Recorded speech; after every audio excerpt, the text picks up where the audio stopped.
Coming up on UMTV News, a U.S. military blockade is in full effect in Iran. We will bring you the latest on how this might impact a possible peace deal. Plus, tensions are rising between President Trump and the Vatican. We will tell you what happened. And later on, how one South Florida cheerleading team is breaking barriers and bringing together their talents to a national stage. These stories and more on UMTV News, and it starts right now.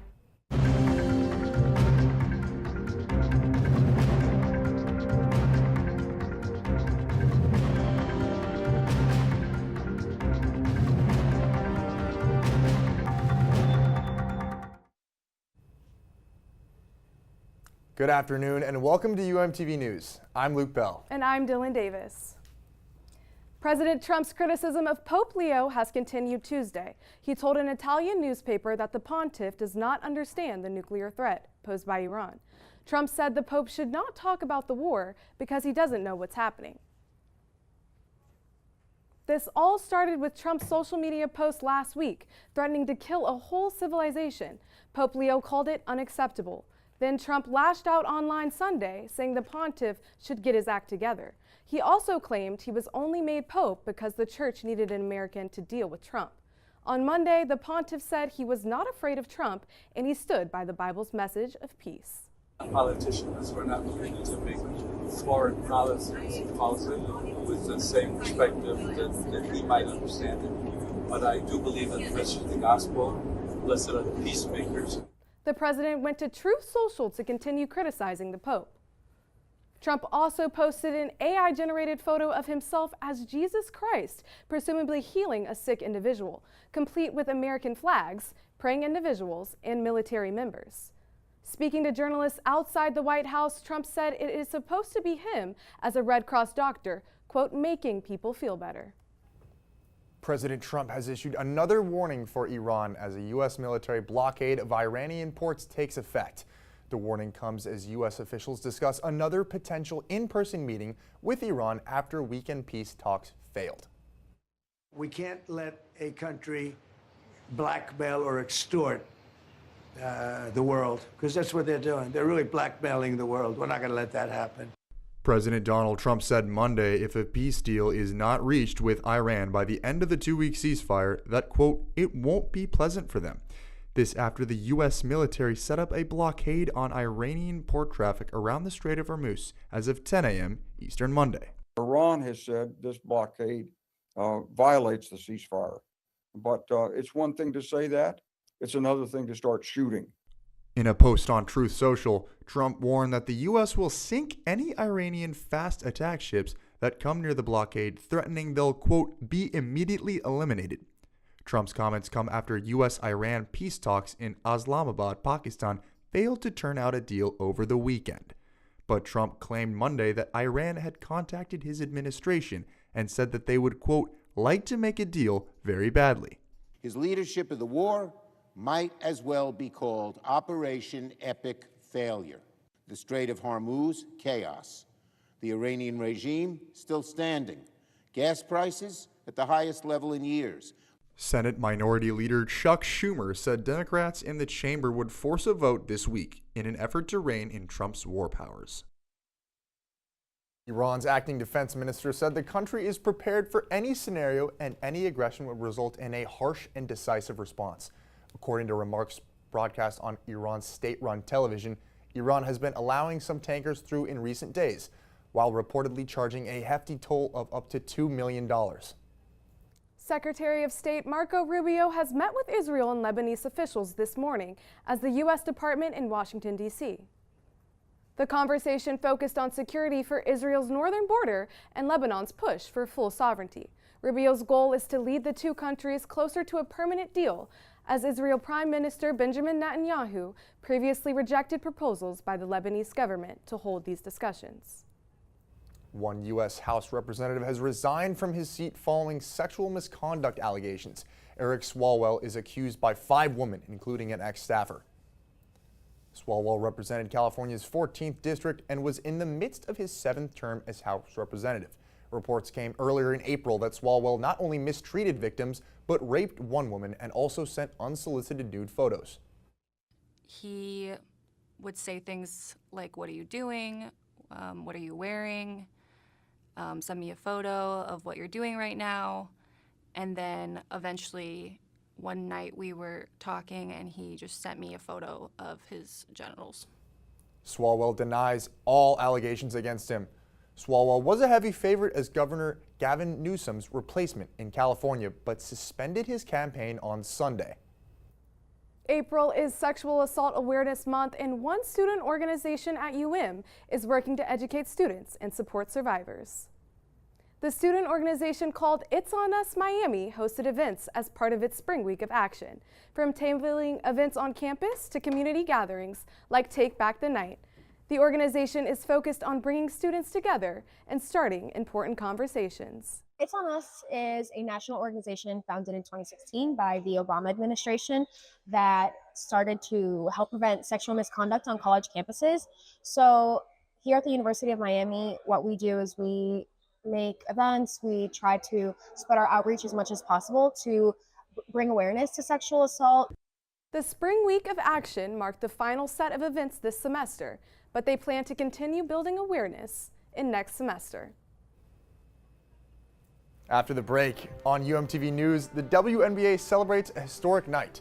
Plus, a University of Miami senior is trading energy drinks for something a little bit sweeter. I don't think that many kids in my son's school even do it.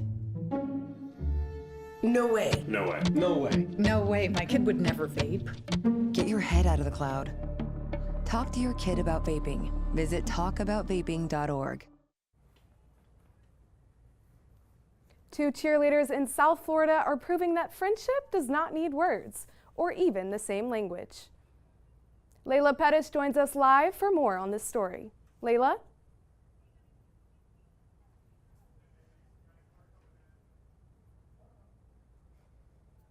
Everything. Timing, trust, and precision have to all come together in just seconds. But for two best friends with Down syndrome, that's not always easy, especially when they're learning how to communicate on and off the mat as they prepare for one of the biggest cheer stages. Elite athletic superstar! They don't speak the same language. One speaks English, the other Spanish, but somehow they understand each other perfectly. Kaylee Gallegos and Annalise Padro met here on a cheer mat.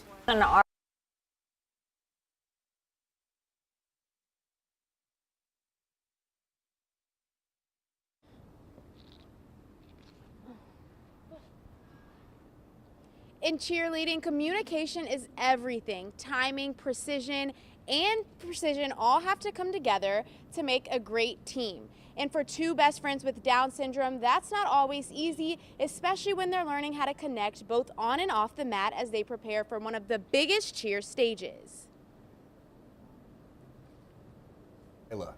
Things are changing at Inter Miami after the team moved to its new stadium on April 4th. Head coach Javier Mascherano announced his departure from the club this afternoon.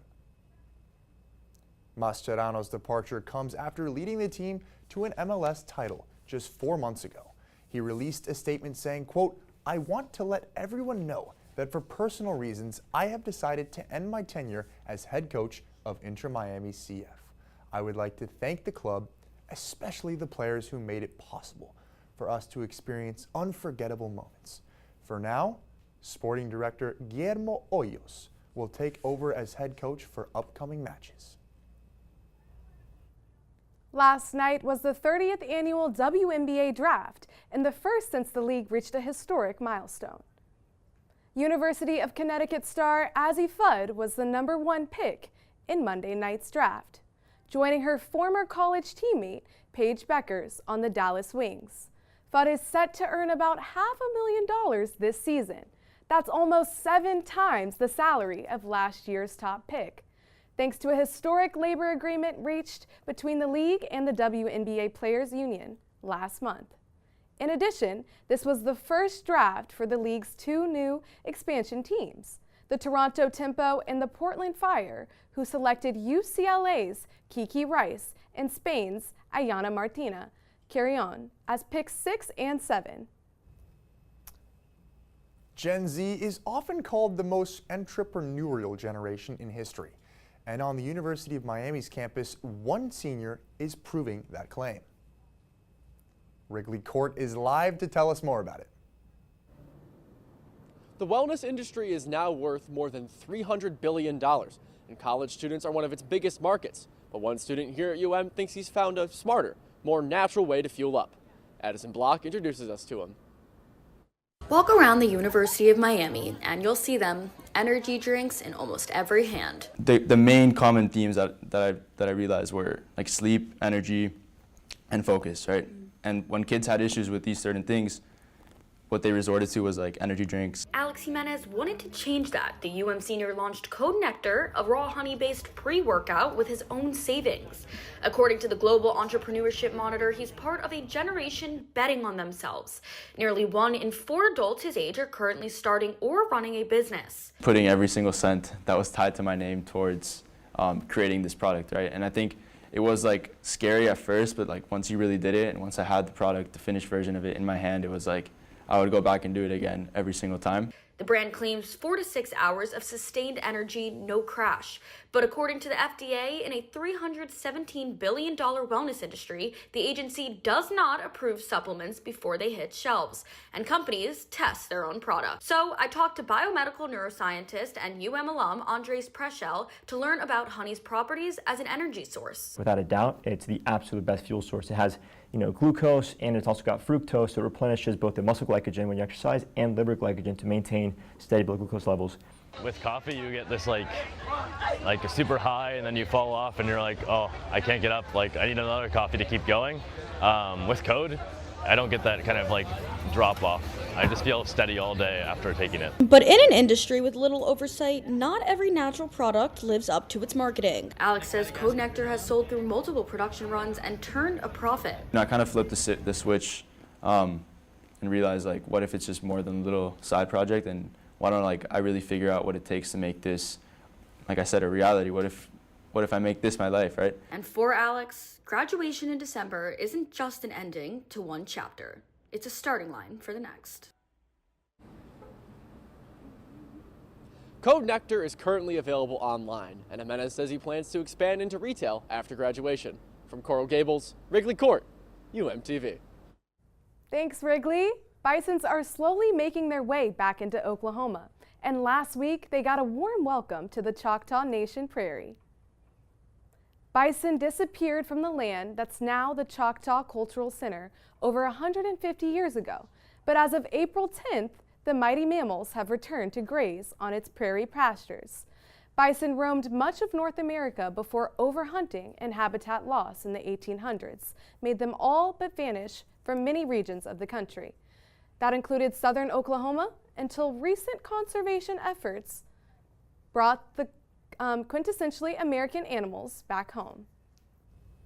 Wow, Luke, isn't that so special that bisons are actually still here and living? It's special, and Dylan, to go beyond that, these are animals that are getting older, but they're so peaceful, and when you take an animal like this, you don't want to agitate it. It's just going to be, hanging out in the grass, and that's a good thing. Actually, it's funny. The last time that I saw a bison was in Catalina, California. Oh, wow. Like what the was that skipper over there. like? How big are they in person? I mean, it was incredible. They're pretty big. We're talking about a nice size, Buffy almost, right? Right. Big old animal. Right. They're really cool to see, and again, they wouldn't hurt a fly. So that's the coolest part.